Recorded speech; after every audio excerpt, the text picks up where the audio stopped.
मोमिनीन जिन्होंने सऊदी अरब तो अज के दिन वास्ते नजराना मजलूम करबला हज़रत इमाम हुसैन अलैहिस्सलाम का भेजा है। मालिक कनात उन्होंने तौफीकात खैर च इजाफा फरमाए। हाजी परवेज़ इकबाल गुजरात तो 23,525 रुपया, नदीम कैसर गुजरात तो 4,705 रुपये, नईम कैसर गुजरात तो 4,705 रुपये, हाजी नासर इकबाल वल्द आशक अली माछी 4,705 रुपये। ये टोटल सऊदीया तो जी मामनत हुई है 37,640 रुपया।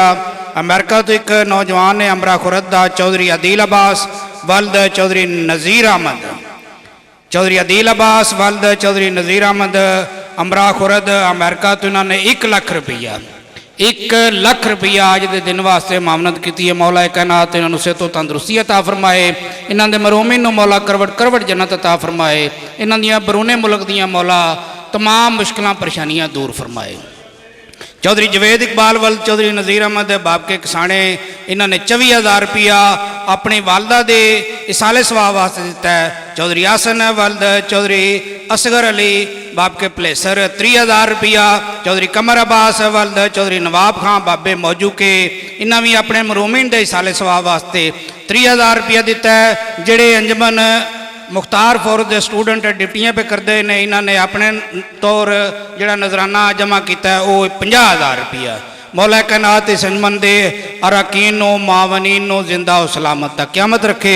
सदका मुहम्मद वाले बैतलहम इस्लाम दा इन्हां दी कोशिश कावश अपनी मुकद्दस हो मुअज़्ज़म बारगाह च मंजूर व मकबूल फरमाए। इन्हां दे मरूमिन मौला करवट करवट जन्नत अता फरमाए। हुण जनाब दे सामने जनाबे किबला इलामा मोहम्मद अब्बास रिजवी साहब शहर रसूल नगर, इन्हों के फौरन बाद जनाबे किबला जाकर अल्ताफ हुसैन मैलसी साहब इंशाअल्लाह अज़ीज़ इन्हों के फौरन बाद मैंबर अफरोज अमन। नाराए तकबीर, नाराए रिसालत, नाराए हैदरी। जेड़े बंदे पीछे बैठे हो मेहरबानी करो कोशिश करके ते उठ के आवना जे है, पैदल बैठे नहीं जे आवना होना।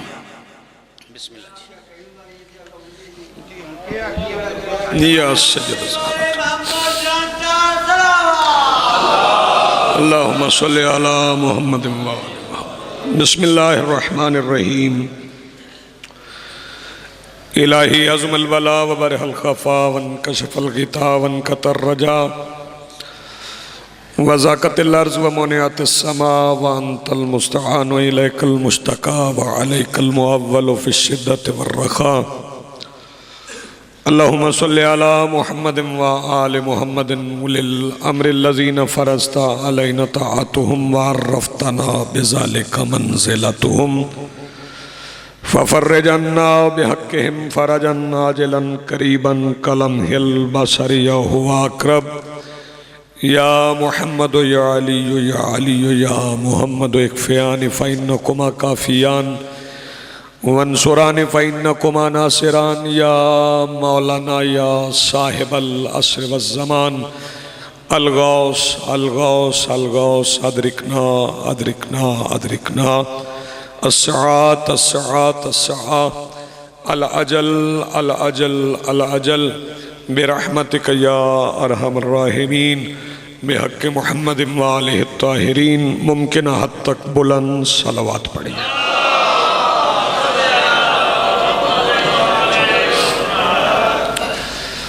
बिस्मिल्लाहिर्रहमानिर्रहीम। अल्हम्दुलिल्लाहि रब्बिल आलमीन वस्सलातु वस्सलामु अला रसूलिहिल करीम व आलिहि तय्यबीन अत्ताहिरीन अल मासूमीन अल मुंतजबीन अल महदीजीन अल मज़लूमीन अल मासूमीन अल्लज़ीना अज़हबल्लाहु अन्हुमुर रिज्सा व तहहरहुम तत्हीरा।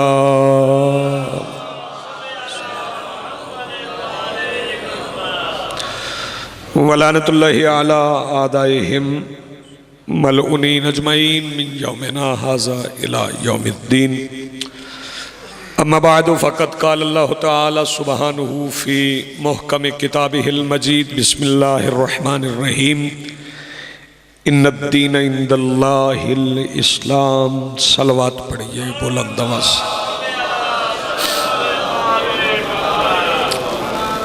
इससे बुलंद अगर पढ़ सकें तो इससे बुलंद सलवात पढ़ें।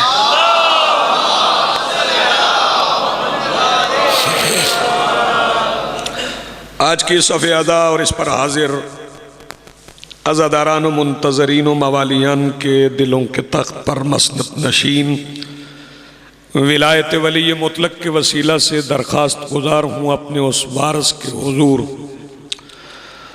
जो पर्दा गैब में शाह सवार वादी नूर की हैसियत से मौजूद है कि कायनात का वो मुतलकुल अनान मुदब्बिरुल उमूर अपने रुख से हिजाब गैबत हटाए और काबा की छत से अपने पहले ही खुतबे में कायनात को समझाए कि अली कल भी वाजिब था, अली आज भी वाजिब। शुक्रिया जी, मेहरबानी। बिरादर मोहतरम जनाब किबला मौलाना अल्ताफ़ हुसैन साहब आज़म एलसी तशरीफ़ फरमाएँ, मिंबर की बारगाह में हाजिर हैं। मुनासिब सा वक्त, चंद गुजारिशात उस बस्ती के रहने वालों की खिदमत आलिया में जिन्हें घुट्टी में शीयत मिली है।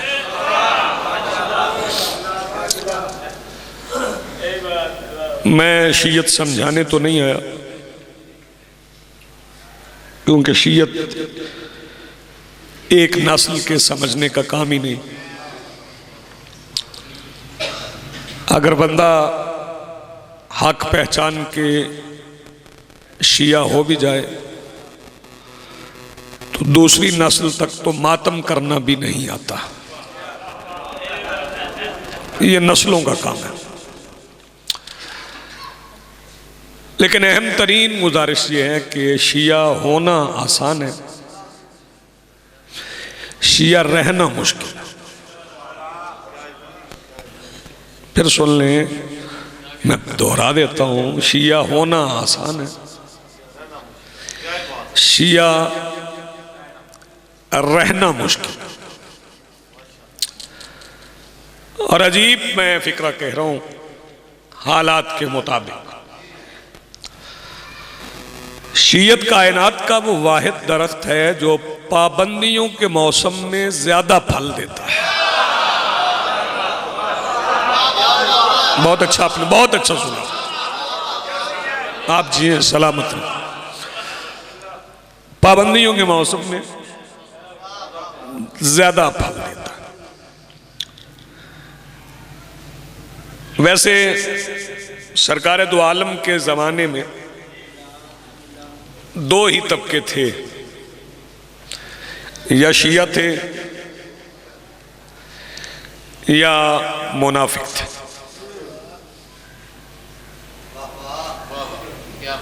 मौलवी साहब किबला, मैं आपकी तायीद भी चाहूंगा अगर फिक्रा दुरुस्त है। या शिया थे।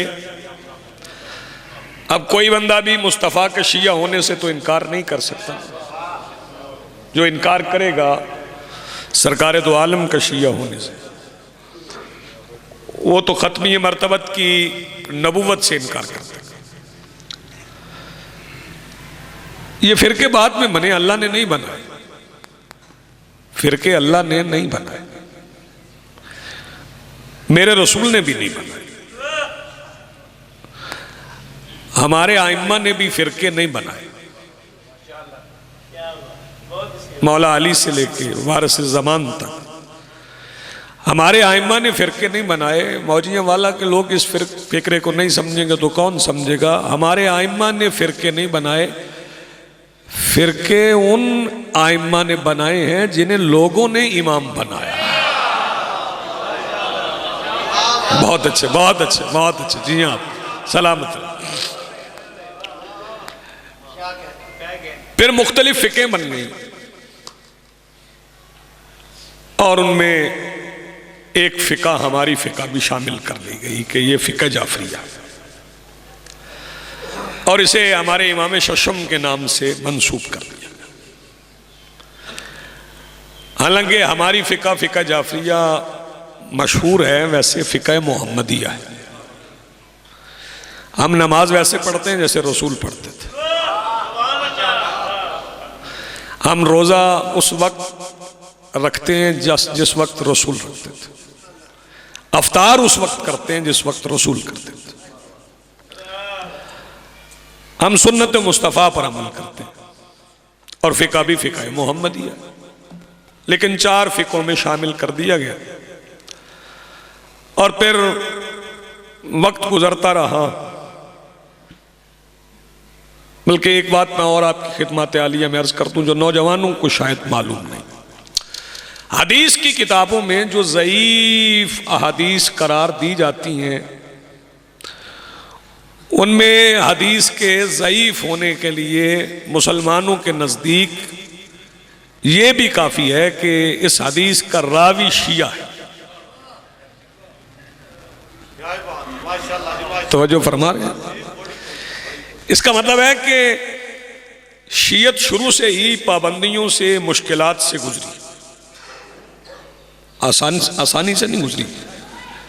आप आज तो बंदे कहते हैं ज़माना मुश्किल हो गया, आज तो आप खुलेआम मजालिस करवा रहे हैं, आप तो देहात के देहात शियों के, शहरों के शहर शियों के। पहले तो लोग छुप के तय खानों में मजालिस करवाते थे ताकि आवाज़ बाहर ना जाए। इसका मतलब है ज़माना अब आसान है, पहले मुश्किल था। वो ज़माना और था जब लोगों को ज़ियारत के लिए हाथ कटवाना पड़ता था। अब ज़माना आसान है, अब तो सहूलतें मिलती हैं। अब तो एयरलाइंस बाकायदा फ़्लाइट्स चलाती हैं कि ये पूरी फ़्लाइट शाम जाएगी, ये पूरी इराक जाएगी, ये पूरी ईरान जाएगी। बड़ी सहूलतें अब तो। लेकिन इन सहूलतों के दरमियान कहीं ना कहीं तासुब अब भी जिंदा है। पूरी तवज्जो मैं अपने उन्वान पे बिल्कुल करीब आ गई। और तासुब इतना जिंदा है कि आज के दौर में निसाब बदल दिया है रियासत मदीना के दावादारों में। बंदा पीटीआई दा को गुस्सा न कर दे, लेकिन मैं हकीकत कह रहा हूं, रियासत मदीना के दावेदारों ने निसाब तब्दील कर दिया, मर्जी का निसाब। नहीं लिखा कि बदर का फातिह कौन है। निसाब में कुछ अर्ज कर दूं कि ये निसाब क्या है। पहली जमात से लेके 10वीं जमात तक की जो किताबें हैं उनमें नहीं लिखा गया कि बदर का फातिह कौन है।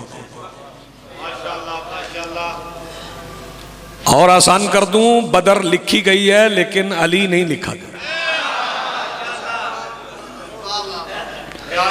बदर का तस्करा है, मौला अली का नहीं।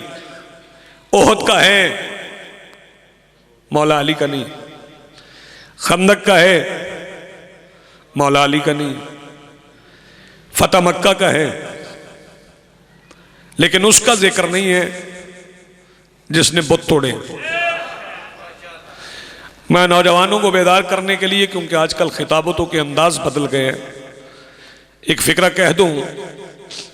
फतह मक्का के दिन अली बादशाह ने मुस्तफ़ा के कंधों पे खड़े होकर बुत तोड़े थे, और रसूल ने भी बुलवाया अली को था, वरना वहाँ ऐसे भी थे जिन्हें कंधों पे चढ़ने की ज़रूरत नहीं थी, ज़मीन पे खड़े होकर तोड़ सकते थे।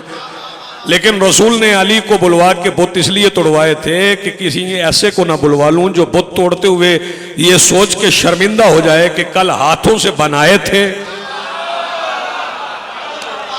जी आप सलामत रहें, आपकी ज़िंदगी हो। बहुत अच्छा आप सुन रहे हैं। निसाब बदल दिया, बदर लिखी। मैं एक गुजारिश करूं कि हमें पहले लोग कहते थे, बड़े बड़े मसनूई दानिश्वर, पढ़ा लिखा होना और होता है, दानिश्वर होना और होता है।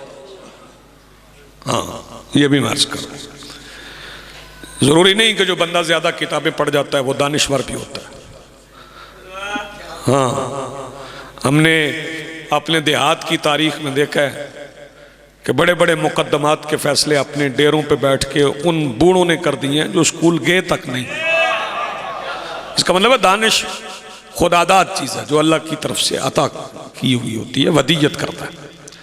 तो मसनूई दानिश्वर हमें कहते थे कि ये क्या खतीब है यार, खैबर खंदक पढ़ते हैं, इन्हें और कुछ आता नहीं। तो अब ज़रूरत पड़ गई ना खैबर पढ़ने की भी, खंदक पढ़ने की भी। अच्छा, स्कूल में नहीं पढ़ाएंगे तो फिर मजलिस में जो बच्चा आएगा उसे तो हम खैबर याद करवाएंगे। उसे तो ओहद याद करवाएंगे, उसे तो खंदक याद करवाएंगे, उसे तो बताएंगे ना कि खैबर में 39वें दिन क्या होता रहा। और मुझसे पूछो तो मैं हकीकत बात कह दूं, कुछ भी नहीं होता रहा। आप सुन रहे, मैं कह गया हूं। खंदक में कौन लड़ा है? ओहद में तलवार किसके लिए उतरी? बदर में 313 मुजाहिदीन, 35 काफिर मुअर्रख कहते हैं अली ने मारे। कुल 70 मारे गए। कुल कितने मारे गए? मुअर्रख कहते हैं 35 अली ने मारे। जब कुफार से पूछा कि तुम्हारे किसने मारे हैं, तो 70 मकतूलों के वर्षा ने कहा हमारे अली ने मारे हैं। सबकी दुश्मनी अली के साथ। चले एक फिक्रा मैं और कह जाऊं, बड़ा बेदार जहन मजमे है। इसकी बहुत बड़ी दलील है किबला अल्ताफ पैलसी साहब। अगर अली के सिवा किसी और ने बदर में किसी को कत्ल किया होता तो यजीद अपने दरबार में यह न कहता काश आज बदर वाले जिंदा होते। कैसे सुना यह फिक्रा? इससे बड़ी दलील मैं क्या अर्ज करूं। मैदान ओहद में कौन लड़ा? वो एक दर्रा था जिसपे मेरे रसूल ने कुछ अफराद को खड़ा किया था और उनसे कहा था यह दर्रा ना छोड़ना वरना दर बदर हो जाओगे। फिर वो काफिर भागने लगे, माल छोड़ के भागने लगे। तो जब उन्होंने माल देखा तो माल भूल गए, माल पे टूट पड़े। वो दर्रा छोड़ दिया, वहीं से किसी ने हमला कर दिया। जो हमला करने वाला बाद में इस्लाम का हीरो बन गए। बस ये समझ लें कि जीती हुई जंग बाजी पलट गई। पलटी हुई बाजी को फिर अली ने पलटा। अली रसूल का तवाफ करने लगे, लड़ने लगे। इतना लड़े कि तलवार टूट गई। लड़ते लड़ते तलवार टूट गई। जब तलवार टूट गई तो फिर तलवार किसी से मांगी नहीं। फिक्रा कहने के बाद मैं मौजी वाला के जी शऊर मजमे की समातों का मायार देखूंगा। फिर तलवार मदीने से नहीं मंगवाई गई, फिर तलवार वो लेके आया जो अली के बच्चों के कपड़े लाया था। जी आप सलामत रहें, आपकी जिंदगी।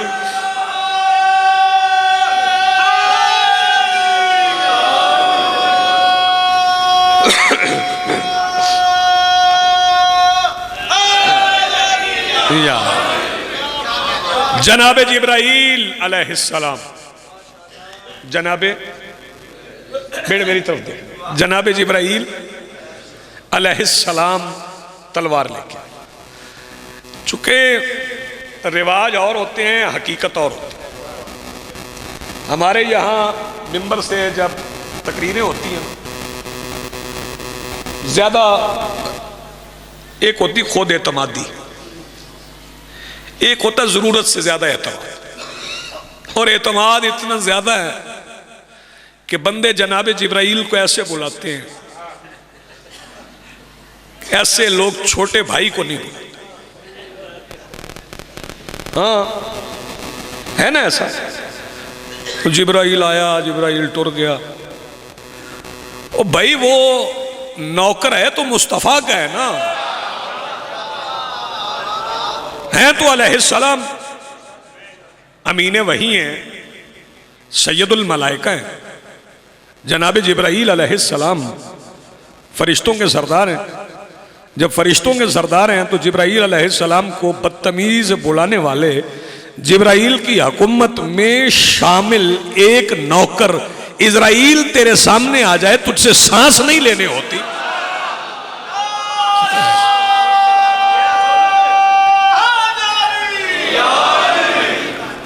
और फरिश्तों के सरदार का नाम ऐसे लिया जा रहा है, इंतहाई बात। और मैं एक बात और अर्ज करता हूं, ये कौन है जनाब जिब्राइल अलैहिस्सलाम? नबी जख्मी होते थे, नबी तो जनाब जिब्राइल आते थे, अपने पर नबियों के जख्मों से लगाते थे तो नबियों के जख्म ठीक हो जाते। बात बहुत बड़ी करूँगा, बुजुर्गों से दुआ ले जाओ। जनाब जिब्राईल अलैहिस्सलाम नबियों के ज़ख्मों पे, किबला ऐसा है ना जी, पर लगाते थे तो उनके जख्म ठीक हो जाते। तो जिन नबियों के जख्म ठीक होते थे फरिश्ते का पर लगने से, वो नबी रजी अल्लाह बोलो अलैहिस्सलाम है ना। इसका मतलब है जो फरिश्तों के परों से ठीक हो जाएं वो अलैहिस्सलाम है, और जिसके झूले से फरिश्ते ठीक हो जाएं। यार बात, अगर बात पहुंचे तो हाथ उठाओ जी। बिस्मिल्लाह आप जी, जिसके झूले थे जी, बिस्मिल्लाह।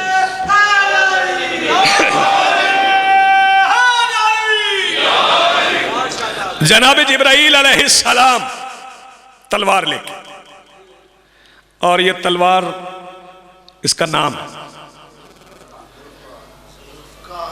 बोलो लोग अपने मुंडा का भी नाम रखते। इस तलवार के नाम पर तवज्जो, जुल्फ़कार, चूंकि बहुत पढ़ी लिखी शख्सियत मेरे बात मौजूद है क़िबला अल्ताफ़ साहब, तो लफ्ज़ जुल्फ़कार नहीं, जुल्फ़कार दो तरह से काटने वाली, दो तरह से। वो जनाब जिब्राईल अलैहिस्सलाम लेके आए थे, और ऐसे नहीं कि आके चुप करके दे गए थे, नहीं। शहीद सालिस जनाब नूरुल्लाह शूस्तरी ने अपनी किताब अहक़ाक़ुल हक़ में वो कसीदा लिखा, जो जनाब जिब्राईल अलैहिस्सलाम तलवार लेके आए तो तलवार देने से पहले वो कसीदा पढ़ा, फिर तलवार मेरे मौला अली को दी। वैसे तो घरों में वो मिसरे दो लिखे होते हैं, शाह मर्दा शेर यज़दा कुव्वत परवरदिगार, ये फारसी है, ये क्या है, ये मिसरा फारसी है। आगे लिखा जाता है ला सैफ इल्ला जुल्फ़कार, वो मिसरा उलट के लिख दिया, ला सैफ इल्ला जुल्फ़कार ला फता इल्ला अली, ये उलट के लिख दिया। लिखा यूं गया ला फता इल्ला अली ला सैफ इल्ला जुल्फ़कार, हालांकि मिसरा यूं है ला सैफ इल्ला जुल्फ़कार ला फता इल्ला अली। इससे पहले भी एक मिसरा जनाब जिब्राईल ने पढ़ा, और वो मिसरा ये था कि हाज़न निदा लिमन लहू ज़हरा और रब्बत मंजिली, ये कसीदा मैं उसके लिए पढ़ रहा हूं जिसके घर की रब्बा का नाम ज़हरा है। हाँ जी, वो तलवार दे के गए, और ये तलवार थोड़ा बेदार करके मैं क़िबला को मिंबर दे रहा हूं, सफर भी दरपेश है। ये तलवार इतनी वजनी तलवार थी कि हर वक्त अली से मांगने वालों ने सब कुछ मांगा है, कभी जुल्फ़कार नहीं मांगी। ये या अली ने उठाई है, या अली के बेटों ने उठाई है। सबसे पहले सफ़ीन के मैदान में मेरे मौला अली बादशाह ने मौला अब्बास को दी थी, नियाम अब्बास की थी, नियाम अब्बास की तलवार की थी, और तलवार मौला अली की जुल्फ़कार थी। जब जुल्फ़कार नियाम में आई तो नियाम ने तलवार से पूछा अपना तारुफ करवा, तो जो तारुफ जुल्फ़कार ने करवाया वो सुनाऊं। जुल्फ़कार कहने लगी मिट्टी में नहीं नूर की चादर में पली हो। जी आप सलामत रहे, जिंदगी हो, मिल के बोलो हैदरी जी, बिस्मिल्लाह। मिट्टी में नहीं नूर की चादर में पली हूं मैं, धात का टुकड़ा नहीं एक अमरे वली हूं, और तौहीद की हर शाख शुजाअत पे खिली हूं मैं, बाप पे उतरी हूं तो बेटे को मिली हूं।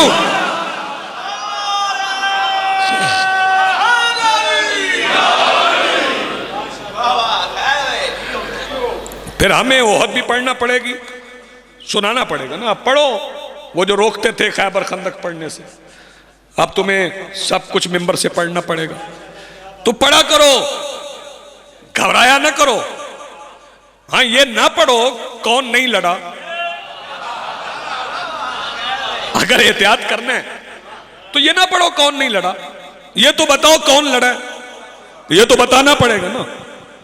फिर खंदक का मैदान है ना, जिसमें कुरान कहता है कि तुम्हारे दिल हालक में अटके हुए थे, तुम्हारी आंखें फटी हुई थी, तुम्हारे सरों पे परिंदे बैठे हुए थे, और एक खंदक को अबूर कराया था। क्या कराया था? खंदक को अबूर कराया था। 7 बंदे उसके साथ और भी थे। वो खंदक को अबूर कराया, नाम उसका था अम्र इब्ने अब्दवुद, वो खंदक को अबूर कर। तो मेरा सवाल यह है कि जिन्होंने निसाब में मौला अली का नाम नहीं लिखा, मेरे इलाके के लोग हैं आप, मैं एक फिक्रा पंजाबी में कहने लगा हूं, उनसे मैं पूछ रहा हूं अगर खंदक में अली नहीं थे तो अमर इब्ने अब्दवद आई नाल मर गया? तवज्जो है? किसने मारा अमर इब्ने अब्दवद को? कातिल का नाम तो बताओ। वो मुबारस तलब कर रहा था, कह रहा था रसूल जिसने जन्नत में जाना उसे भेजो, और रसूल कह रहे थे मन ले हाजल कल, कौन है जो इस कुत्ते की जुबान बंद करे? लोगों के सर झुक गए, कुरान कह रहा झुक गए थे। अली उठे, रसूल ने बिठा दिया। फिर रसूल ने फरमाया कौन है जो इस कुत्ते की जुबान बंद करे? फिर अली उठे, रसूल ने फिर बिठा दिया। तीसरी बार फिर फिक्रा समझना, जब अली उठे तो रसूल ने अपना अमामा पहना के, अपनी अबा पहना के अली को तैयार करके जब रवाना किया तो जाते हुए अली को भेज के मेरे मौला रसूल ने पता क्या किया? सामने बैठे हुए सहाबियों से कहा मेरे सहाबा इधर देखो, ईमान वो जा रहा है। क्या बात है भैया, आप जी हैं, सलामत रहे, ईमान वो जा रहा है। फिर अली मैदान में गए। एक फिक्रा और कह जाऊं, बंदे कहते हैं कि लड़ाई इतनी थी कि गुबार उड़ने लगा ना, अबू तुराब ने जमीन पे पड़ी हुई तुराब को हुक्म दिया उठो पर्दा बनाओ, क्योंकि पीछे बैठे हुए बहादुर तलवार पे तलवार पड़ने की आवाज को बर्दाश्त नहीं कर सकते। पर्दा बन गया। जब मैं अब फिक्र कह के अकीदे देखूंगा, फिर जब गुबार छटा तो पता है मंजर क्या था? लाश पड़ी हुई थी अमर इब्ने अब्दवद की, अली टहल के चल रहे थे। जब अली टहल के चले तो जिनकी सांस रुकी हुई थी ना, उनमें से एक बंदे ने सर उठा के बोला या रसूलल्लाह, अल्लाह ने तकब्बुर से मना नहीं किया? फरमाया किया है। तो कहने लगा फिर देख ले अली गुरूर से चल रहे हैं। रसूल ने फरमाया खामोश, अली गुरूर से नहीं, अल्लाह का गुरूर चल रहा है। क्या बात है भाई आपकी, आप जिए सलामत रहे आप जी।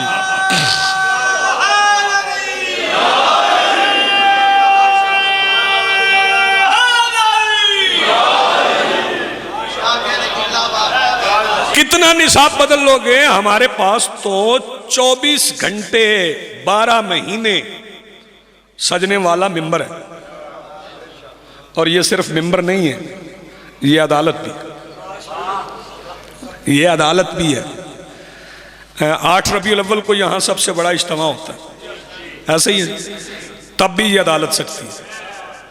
इस अदालत पे मुख्तलिफ वकील आते हैं और वो पता क्या करते हैं? वो फैसला सुनाते हैं जो अल्लाह ने दिया।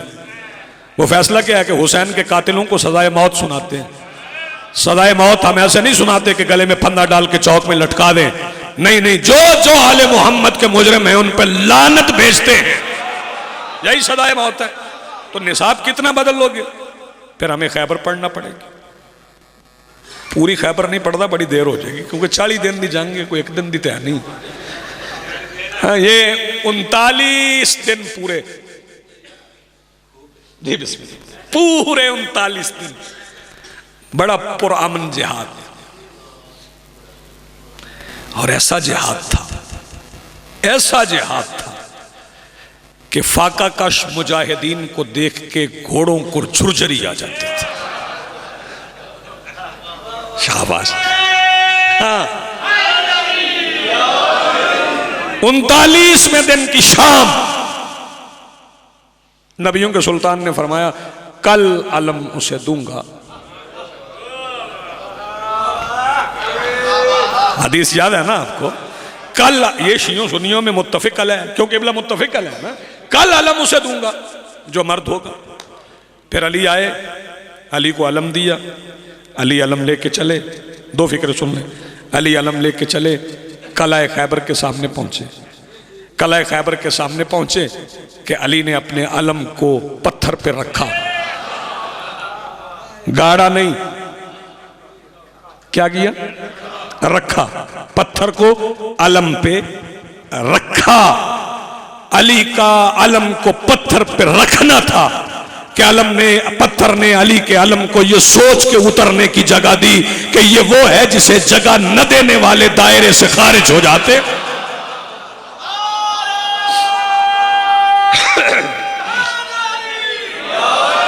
अली का अलम पत्थर में उतर गया तो मैं भाईजान आपकी नजर कर रहा हूं फिक्र। मरहब ने अपनी जहालत के कले की खिड़की से इल्म के शहर के दरवाजे को देखा।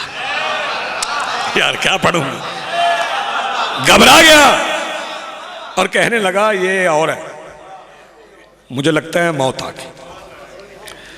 पास एक नजूमी बैठा था, वो करीब हो गया, उसने कान में कहा, थोड़ी आवाज खोलना भाई, साउंड वाले थोड़ी सी आवाज खोल। उसने मरहब के कान में कहा, उसने कहा घबराना ये शुजाअत नहीं है, ये कोई माहिर इल्म नजूम है, इसे पता है कि एक सितारा ऐसा है जो गर्दिश करता हुआ जिस पत्थर पे आ जाए वो पत्थर मोम हो जाता है। कान में कह रहा था, कान में, ऊंची नहीं। इसे पता है कि एक सितारा ऐसा है जो गर्दिश करता हुआ जिस पत्थर के ऊपर आ जाए वो पत्थर मोम हो जाता है। इसे भी पता है कि वो सितारा इस वक्त किस पत्थर पे। उसने कान में कहा, लेकिन उसे नहीं पता था कि मैं तो बात कान में कर रहा हूं, मैदान में वो खड़ा है जो जमीन पर रेंगने वाली चींटी की आवाज सुनने वाले सुलेमान का भी मुश्किल कुशा है। आप जी सलामत रहे। अली ने अलम को उस पत्थर से निकाल दिया, दूसरे पत्थर की नौ को बदल दिया, फिर तीसरे को फिगार कर दिया, फिर चौथे को दो हिस्सों में बांट दिया, फिर पांचवें की केमिस्ट्री बदल दी, फिर छठे को फिगार कर दिया। अली का आलम सातवें पत्थर के कलेजे में उतर रहा था कि नजूमी आवाज देके कहता, मुझे भी यकीन हो गया तेरी मौत आ गई, क्योंकि ये वो नहीं जो सितारों के साथ चले, ये जिधर जिधर चाहता है सितारा उधर आ जाता है। फिर मरहब आया, बिल्कुल छोड़ गया सारी बात। मरहब आया, अली ने मरहब को कत्ल किया। जब तक मरहब कत्ल नहीं ना हुआ, खैमों के पर्दे थोड़े से हटा के ना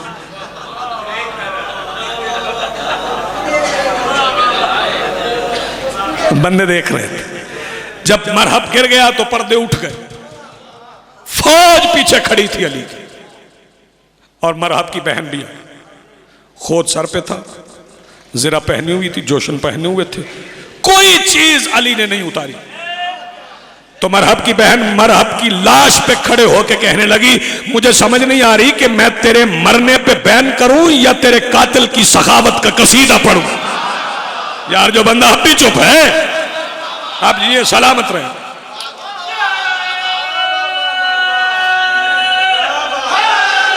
नहीं आप सब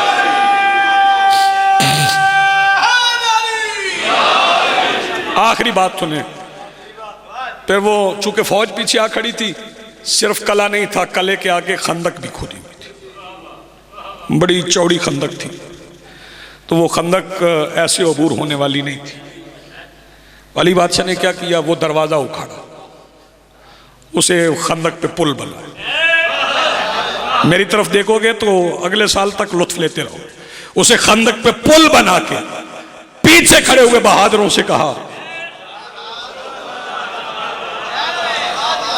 बंदे गुजर गए, हाँ बंदे गुजर गए, तो बंदे खाली हाथ नहीं सुनाए, अपने अपने छापर लैके आए।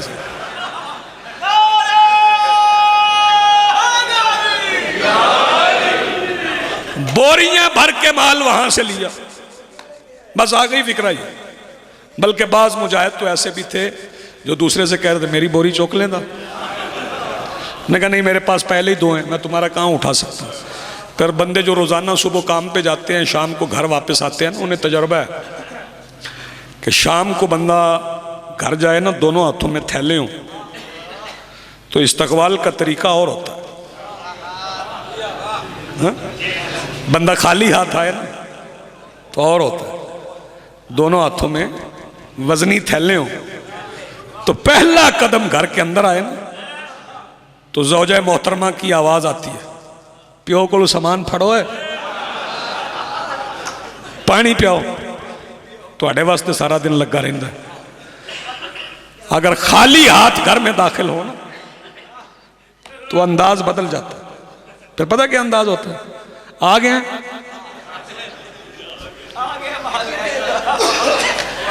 बस ये समझ लो सारी जिंदगी खाली हाथ घर आने वाले पहली बार जुल्फकार का उतरा हुआ सदका लेके घर आया। यार बात पहुंच गई तो हाथ उठाओ, मिल के बोलो हैदरी। हीरे जवाहरात सोना चांदी आके ज़ौजा के सामने रखा।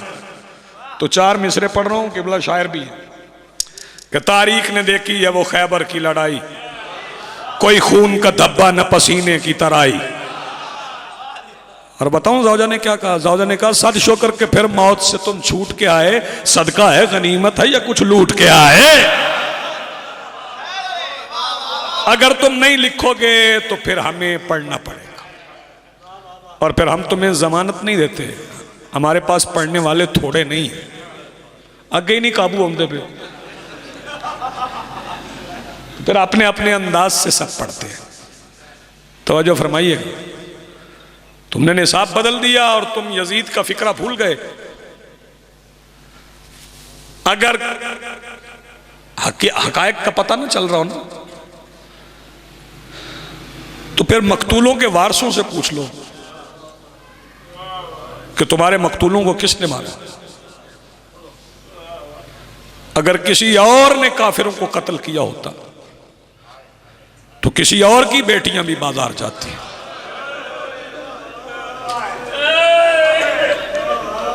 सलामत रहे आप, आपकी आवाजें बुलंद हो गई।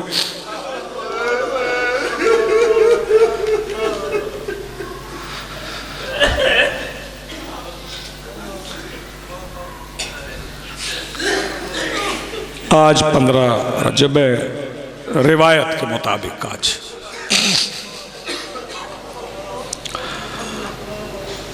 हुसैन बादशाह के कत्ल की चश्मदीद गवाह का आज यौम शहादत।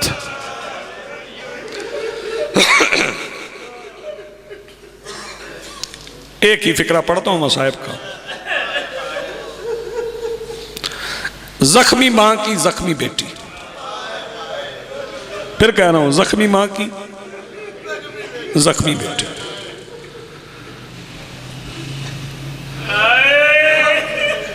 मौजिया वाला के शरीफ ज़ादों पहली बार जब कैद निभा के मदीना वापस आई,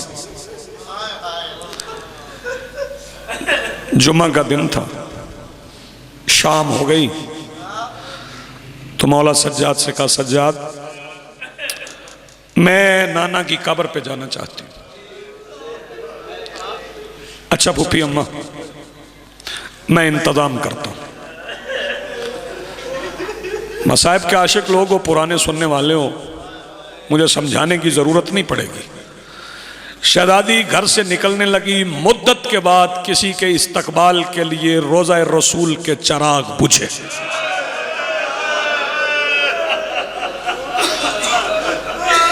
मैं देख रहा हूँ आंखें बरस गई हैं, आवाज़ें बुलंद हो गई। शहजादी आई नाना के रोज़े पे,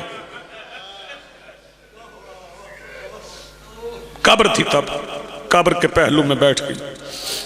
मैं एहतरामन रोजा कह रहा हूं, कब्र के पहलू में बैठ गई। फिर कह रहा हूं कब्र के पहलू में बैठ गई। फिर कह रहा हूं कब्र के पहलू में बैठ गई। मिट्टी को चूमा, फिर अपनी दीन बचाने वाली चादर से,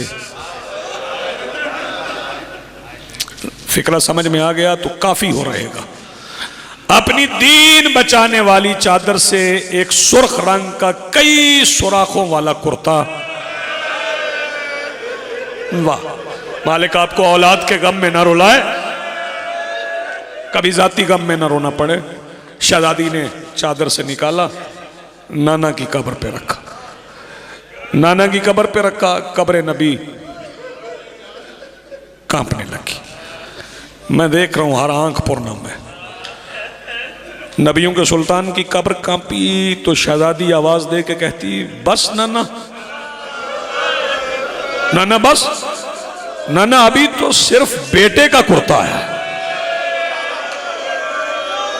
नाना अभी तो सिर्फ बेटे का कुर्ता है। जब फरमाया ना अभी तो सिर्फ बेटे का कुर्ता है, नबियों के सुल्तान की कब्र से आवाज आई। क्या मतलब बेटी सिर्फ बेटे का कुर्ता है? बेटी आपको भी जख्म आए? अब बुजुर्ग हाय करें न करें, जवानों से इल्तमास करूंगा, आज पुरसे का दिन है। जब कहा ना बेटी आपको भी जख्म आए, शहजादी फरमाती नाना सिर्फ जख्म नहीं आए, आपकी उम्मत ने मुझे शाम की हर गली में मारा है। जज़ाकल्लाह, मरहबा मरहबा। आपकी उम्मत ने मुझे शाम की हर गली में मारा है। बेटी अपने जख्म सुनाओ, बेटी अपने जख्म सुनाओ। शहजादी आवाज दे के कहती नाना आज एक जख्म सुनाती हूं, अगर मिजाज नबूवत बर्दाश्त कर सका ना तो फिर आऊंगी। अच्छा बेटा सुनाओ। फरमाया नाना मैं 28 रजब मगरिब की नमाज के बाद आखिरी सलाम करने आई थी। नाना मैंने वादा किया था ना जब मैं पलट के आऊंगी मेरी बचे न बचे आपकी नस्ल बचा के लाऊं। जी बेटा मुझे याद है। फरमाया नाना जब शाम गरीबा में खैमों को आग लग गई थी ना, मैंने सादात का एक एक यतीम खैमे से निकाल के उठा के बचा के रखा।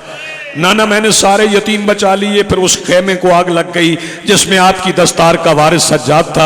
नाना फिर मैंने आग की परवाह नहीं की। नाना मैं सज्जाद को अपनी जख्मी पुष्ट पे उठा के जब खेमे से बाहर निकली, इब्ने साद कहने लगा मोहम्मद की दस्तार का वारिस बच गया है। नाना फिर पता नहीं कितने सिपाही हाथों में नेज़े लेके मेरे गिर्द दायरा बना के खड़े हो गए। नाना वो मारना सज्जाद को चाहते थे। नाना एक सिपाही आगे बढ़ता, वो सज्जाद का निशाना लेके नेज़ा सज्जाद को मारता। नाना मैं पहलू बदल, नाना आपका सज्जाद बचा लेती। कोई नेज़ा कभी मेरे सर में लगता, कभी मेरे बाजू में लगता। नाना सज्जाद बच गया, मेरे लिबास का रंग नसय्यालमुल्लज़ीना ज़लमू अय्यमुन कलबैन कलबून।